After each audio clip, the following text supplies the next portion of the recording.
rumah sakit darurat untuk corona ini telah bisa dipakai, tetapi saya berharap rumah sakit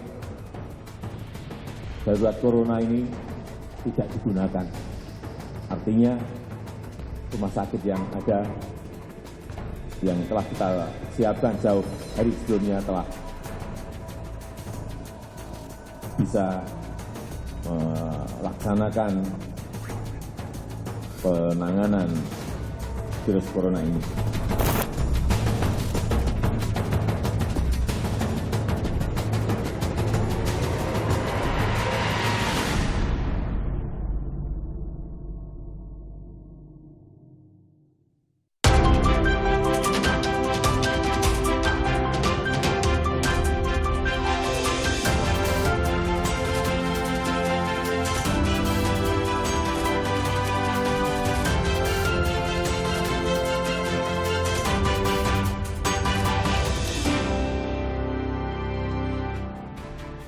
Kasus positif corona di Indonesia bertambah cukup signifikan dari hari ke hari. Ketersediaan tenaga medis, peralatan medis dan juga rumah sakit yang memadai harus terus diupayakan. Mencegah penyebaran virus corona juga harus menjadi prioritas kita, bukan hanya tugas pemerintah, tapi juga tanggung jawab setiap warga negara. Waktu semakin menipis, sejumlah pakar dari ITB memperkirakan puncak penyebaran corona di Indonesia akan terjadi pada pertengahan April hingga Mei. Dan saat inilah kemampuan kita sebagai bangsa untuk menemukan solusi secara bersama-sama tengah diuji agar corona tidak merajalela. Anda menyaksikan Dua Arah bersama saya, Cindy Sistiaran. Bersama melawan sebaran corona di Indonesia. Nampaknya kalimat ini pas jika melihat kondisi Indonesia saat ini. Berbagai strategi dilakukan pemerintah menahan laju sebaran corona yang angkanya terus bertambah signifikan setiap harinya. Mulai dari impor obat-obatan, mendatangkan alat rapid test alias tes cepat untuk disebar di seluruh Indonesia, hingga mempersiapkan rumah sakit darurat corona yang diresmikan pagi tadi. Rumah sakit darurat untuk corona ini telah bisa dipakai, tetapi saya berharap rumah sakit darurat corona ini tidak digunakan. Artinya rumah sakit yang ada, yang telah kita siapkan jauh hari sebelumnya telah bisa melaksanakan penanganan virus corona ini. Pemerintah jelas tak bisa sendiri mengatasi pandemi yang menjangkit lebih dari 100 negara di seluruh dunia ini. Di Indonesia sendiri, presentase angka kematian akibat corona di atas 8% dengan kasus positif per hari Senin mencapai 579 kasus. Berdasarkan hitungan population risk, 600 hingga 700 ribu orang di Indonesia berisiko terinfeksi corona. Kita semua sepakat bahwa kita ini sekarang yang kita diagnosis adalah hanya puncak dari sebuah gunung es. Jadi yang di bawah permukaan laut itu ternyata banyak sekali orang yang terinfeksi, namun sekarang ini belum terdeteksi. Pemerintah sudah menyetujui bahwa kita masalahnya berat sekali ini, berat sekali. Jadi, lantas, cukupkah alat rapid test, obat, dan rumah sakit darurat mengatasi laju penyebaran virus corona? Atau justru pemerintah harus mengambil langkah yang lebih berani melawan sebaran virus ini?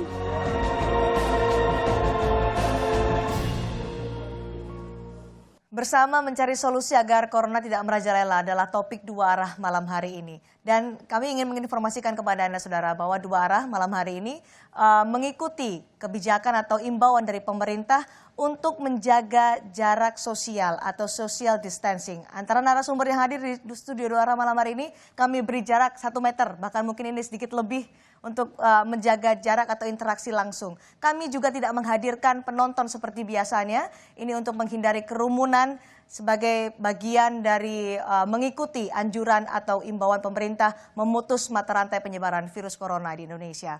Dan saya akan perkenalkan kepada Anda narasumber yang ada di studio Dua Arah malam hari ini untuk bersama-sama mencari solusi memutus mata rantai penyebaran virus corona bersama Pak Arya Sinulinga adalah staf khusus Menteri BUMN. Selamat malam, Pak Arya. Malam.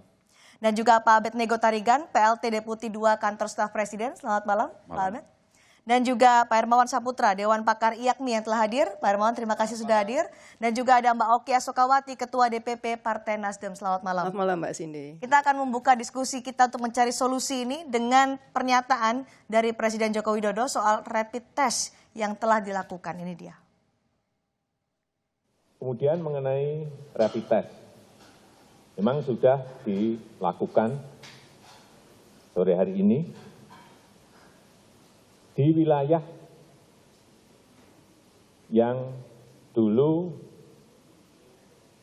sudah diketahui ada kontak tracking dari pasien-pasien yang positif, sehingga dari situlah didatangi dari rumah ke rumah untuk dites. Dan ini adalah data terbaru terkait dengan pasien corona, virus corona di Indonesia per Senin 23 Maret 2020 yang tadi diumumkan oleh juru bicara pemerintah terkait penanganan corona. Ada 579 orang atau kasus positif corona yang terkonfirmasi, bertambah 65 kasus dari hari sebelumnya. Kemudian ada 30 orang yang dinyatakan sembuh, bertambah 1 orang dibandingkan hari sebelumnya, dan juga meninggal 49 orang. Tingkat kematian virus corona di Indonesia mencapai 8,5%. Angka kematian ini atau tingkat kematian ini menjadi salah satu yang tertinggi di dunia. Ini adalah menjadi keprihatinan kita. Kenapa bisa menjadi salah satu tertinggi di dunia terkait dengan tingkat kematian yang disebabkan oleh virus corona. Saya ke Pak Abed. Mengapa ini bisa termasuk salah satu yang tertinggi di dunia tingkat kematian virus corona di Indonesia? Satu hal memang yang penting karena kita lihat juga di dalam konteks ini ada statistik di dalamnya, dan kita juga melakukan rapid test baru akan dimulai gitu ya, baru dimulai aja, sehingga jumlah yang kita ketahui positif dibandingkan dengan yang mati pasti otomatis tinggi. Ini yang juga berbeda nanti dengan di negara-negara lain. Tapi saya nggak mau menempatkan korban itu dalam pendekatan statistik, karena kesannya kita nggak bermoral begitu ya. Jadi di dalam konteks ini memang rapid test yang dilakukan itu juga untuk mempercepat sebenarnya. Kita mengetahui bagaimana mendeteksi lebih awal sehingga upaya-upaya kita di dalam melakukan tracing, melakukan pemilahan dan lain sebagainya itu bisa dilakukan. Jadi ketika nanti rapid test dilakukan kemudian ketahuan ada penambahan jumlah kasus positif, masyarakat sebenarnya tidak perlu khawatir soal itu ketika ada jumlah yang bertambah. Karena logikanya memang akan bertambah ketika dilakukan tes yang lebih luas. Dan Bapak Presiden kan arahannya sudah cukup jelas bahwa kita melakukan rapid test ini untuk mengetahui lebih persis gitu ya. Karena strategi yang pertama yaitu dengan kontak tracing secara manual itu kan tidak cukup untuk itu. Dibutuhkan upaya yang lebih terkait dengan bagaimana mencari warga kita yang positif. Kesiapan pemerintah untuk melakukan rapid test ini karena kan dilakukan secara massal. Sementara yang ingin dihindari adalah menimbulkan kerumunan. Apa yang akan dilakukan? Nah ini memang protokol terus disiapkan untuk lebih baik. Memang ada beberapa mungkin seperti berita-berita di beberapa tempat itu akan dilaksanakan di tempat terbuka dalam jumlah yang besar. Itu sebenarnya terbuka kami sampaikan itu punya resiko. Oleh sebab itu kami juga sudah memberikan masukan kepada pemerintah daerah untuk di dalam melakukan rapid test itu memenuhi kaidah-kaidah protokol yang benar dan kita pastikan itu jangan sampai justru menciptakan risiko baru kepada warga kita. Oke, bagaimana rapid test secara massal bisa mengikuti kaidah protokol yang ditentukan? Ya, memang rapid test ini tujuannya kan untuk mempercepat mitigasi dan juga perencanaan kita ke depan ya. Kalau kita berangkat dari statement Prof. Zubairi Zurban yang dikonfirmasi juga oleh Kompas TV, bahwa ini diindikasikan ada semacam fenomena iceberg gunung es di mana laju peningkatan ODP dan PDP itu di lapangan itu diperkirakan eksponensial. Sementara yang terkonfirmasi positif ini kan 579 dan kalau kematiannya juga sekitar 49 maka wajar mendapatkan angka statistik sekitar 8,5. Tetapi dengan rapid test ini tujuannya bukan untuk menurunkan angka kematian, tetapi betul-betul menjadi sebuah fungsi telusur kita secara masif agar resiko-resiko di berbagai wilayah dan potensi orang yang akan naik levelnya dari ODP menjadi PDP bahkan probable to case, itu betul-betul dapat kita kendalikan dengan cepat. Jadi Mbak Cindy, kita saat ini bersatu, berpacu melawan prevalensi penyebaran corona ini yang begitu masif dan cepat. Tidak hanya di Indonesia, tetapi dunia. Kita belajar dari negara lain untuk itu. Ini kan yang disebut dengan active case finding. Ini adalah Mas rapid Nah itu tadi, seperti yang akan dilakukan secara massal rapid testnya, bagaimana untuk memenuhi massal iya, tapi memenuhi juga kaidah-kaidah protokol kesehatan yang sudah diatur terkait dengan corona, tidak ada kerumunan. Apa masukan Anda? Ya, kalau kita belajar dari negara-negara lain memang ada beberapa cara yang mereka lakukan. Ada semacam chamber begitu, ada biliknya yang di dalam itu juga serba terlindungi. Mulai dari penggunaan APD oleh petugas sampai pada masyarakat yang ingin memeriksakan diri masuk ke dalam sebuah chamber dan itu dia disinfeksi kemudian baru diambil sampelnya dan baru diperiksa. Itu satu model. Ada lagi opsi drive-thru seperti yang di Korea Selatan. Betul. Drive-thru ini sebenarnya cukup murah. Kita hanya menyediakan pos-pos di mana orang hanya dengan berkendara mobil tidak harus turun, tidak harus mobile, dia hanya menurunkan kaca jendela dan bisa diambil secara langsung. Dan itu potensi yang dilakukan oleh Korea Selatan itu yang cukup efektif. Kita melihatnya seperti itu. Itu pilihan-pilihan. Oke, perlu kita mencontoh ke sana? Iya, tentu hal-hal yang positif kita contoh. Okay. Dan sebenarnya rapid test ini tidak hanya di sentra-sentra layanan publik ya, bahkan di rumah sakit puskesmas pun ini tinggal kita kuatkan kapasitasinya. Dan ini ada di semua jejaring kita. Ada 150.000 alat yang akan nanti digunakan untuk rapid test secara massal, Pak Arya. Bagaimana nih, kalau ini kan 150.000 sudah mungkin nanti akan digunakan secara massal. Apakah ada penambahan terkait dengan alat rapid test? Bagaimana dengan kesediaan alat kesehatan lain yang dibutuhkan jika nanti rapid test sudah selesai? Oke. Ini sebelumnya saya juga mau ngomong sedikit nih, pribadi sih. Hari ini pagi teman saya paling dekat juga meninggal karena corona. Ini membuat memang orang terdekat kita pun akan bisa diambil oleh corona. Jadi memang kita semua harus awas gitu. Dan kami di Kementerian BUMN membuat ini juga semakin semangat untuk berhadapan bagaimana untuk menuntaskan corona ini. Nah, di samping itu, rapid test yang disiapkan kalau sesuai dengan permintaan Pak Jokowi tidak 150.000, lebih dari situ. Disiapkan 1 juta yang akan dites. Tapi bisa juga lebih, karena kan kita mencapai 200 sekian puluh juta gitu. Jadi sangat wajar kalau 1 juta itu sebenarnya masih kecil. Tapi itu tahap pertama untuk mengambil sampel itu sudah sangat baik. Jadi memang setahu saya sih karena saya kan di gugus tugas juga. Ini mungkin dalam seminggu ini mungkin sudah akan dapat jumlah 1 juta itu.